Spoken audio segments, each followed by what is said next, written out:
அதிமுக தலைமை அலுவலகத்தில் பூட்டை உடைத்து கொள்ளையடித்துவிட்டு ஜெயலலிதா வெற்றி பெற்று பிடித்த ஆட்சி எதிர்க்கட்சியுடன் கைகொண்டு நம்பிக்கையில் தீர்மானம் கொண்டு வந்த ஓபிஎஸ் தற்போது என்ன பாவம் செய்தேன் என கூறுவது வேடிக்கையாக உள்ளது என்று காஞ்சிபுரத்தில் வைகை செல்வன் பேட்டியளித்தார்.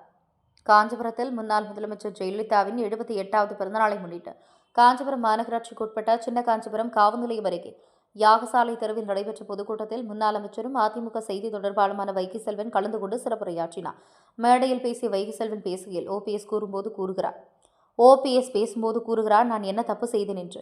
அதிமுக தலைமை அலுவலகத்தில் பூட்டை உடைத்து கொள்ளையடித்துவிட்டு ஜெயலலிதா வெற்றி பெற்று பிடித்த ஆட்சி எதிர்க்கட்சியுடன் கைகொண்ட நம்பிக்கையில் தீர்மானம் கொண்டு வந்தார். அதிமுக கட்சியை அழிக்க வேண்டும் என பல்வேறு வழக்குகளை தொடர்ந்துவிட்டு ஓபிஎஸ் தற்போது என்ன பாவம் செய்தேன் என கூறுவது வேடிக்கையாக உள்ளது.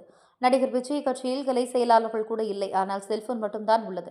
பின்னர் செய்தியாளர்களை சந்தித்தவர் கூட்டணி குறித்து நமக்கான வாகனம் அருகே வந்துவிட்டது என பாமக நிறுவனர் ராமதாஸ் கூறியது குறித்த கேள்விக்கு பதிலளித்த வைகை செல்வன் அவரவர் தங்களுடைய கருத்தை சொல்லியிருக்கிறார்கள். எங்கள் கூட்டணியில் உள்ள மரியாதைக்குரிய டாக்டர் அன்புமணி ராமதாஸ் அவர்களின் துணைவியார் மரியாதைக்குரிய திருமதி சௌமியா அன்புமணி அவர்கள் இன்று உத்திரமேரூர் பகுதியில் பிரச்சாரத்தை மேற்கொண்டு பாமகவின் தேர்தல் பணியை தொடங்கிவிட்டார் என்று கூறினார்.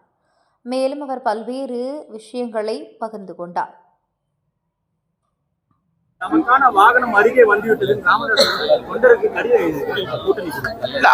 அவருடைய கருத்தை சொல்லியிருக்கார். எங்கள் கூட்டணியில் இருக்கிறார் மரியாதைக்குரிய டாக்டர் அன்புமணி அவர்கள், அவருடைய துணைவியார் மரியாதைக்குரிய சௌமியா அவர்கள் இன்று உத்தரமேரூர் பகுதியில் வந்து பிரச்சாரத்தை மேற்கொண்டு தனது பணியை தொடங்கிவிட்டது பாமக. அது நிச்சயமாக அண்ணா திராவிட முன்னேற்ற கழகம் என்கிற ஒரு பெரிய வாகனத்தில் வெற்றி சரித்திரத்தை படைக்கும். சசிகலா வந்து புதிய கட்சி கொடியை வந்து அறிவிச்சிருக்காங்களா? அது தமிழக அரசியல் களத்துல என்ன மாதிரியான மாற்றங்கள் இல்ல, அண்ணா திராவிட முன்னேற்ற கழகம் மிகப்பெரிய இயக்கம். அது ஒரு மலை, அந்த மலையோடு மோதினால் தலைதான் உடையும், அவ்வளவுதான், வேறொன்றும் இல்லை.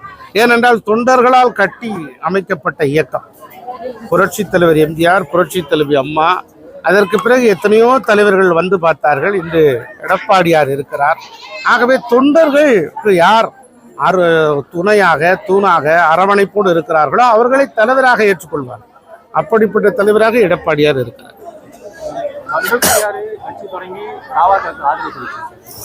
பண்ருட்டியார் கட்சியிலே 2 பேர் இருக்கிறார்கள்.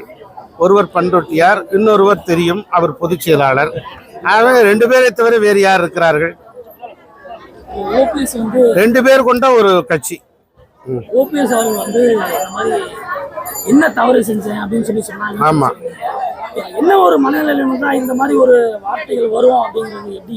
இல்ல, அதாவது வந்துங்க, அண்ணா திராவிட முன்னேற்ற கழகத்தினுடைய ஆட்சியை அகற்ற வேண்டும் என்பதற்காக சட்டமன்றத்தில் எதிர்த்து வாக்களித்தார். 2வதாக தலைமை கழகத்தை அடித்து நொறுக்கினார்.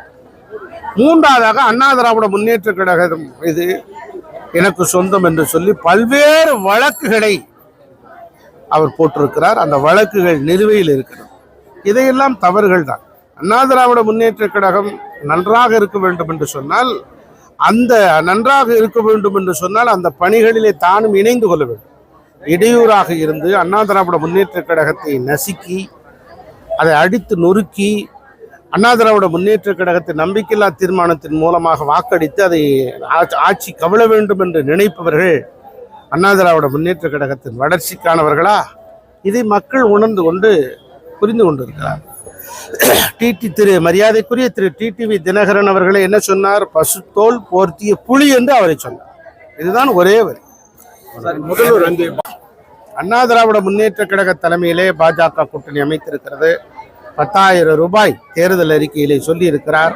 வீட்டு வரி, குடிநீர் வரி, கழிவுநீர் வரி, இப்படி பல்வேறு வரிகளை போட்டு மக்களை நசுக்கி இருக்கிற இந்த திமுக அரசுக்கு இப்படிப்பட்ட வரியின் மூலமாக மக்கள் படாத பாடுபட்டு கொண்டிருக்கிறார்கள். அப்படிப்பட்ட மக்களுக்கு ஒரு ஆறுதலாக இருக்க வேண்டும் என்பதை உணர்ந்து அண்ணா திராவிட முன்னேற்ற கழகம் ஒவ்வொரு குடும்பத்திற்கும் 10,000 ரூபாய் வழங்குவதாக அறிவித்திருக்கிறது.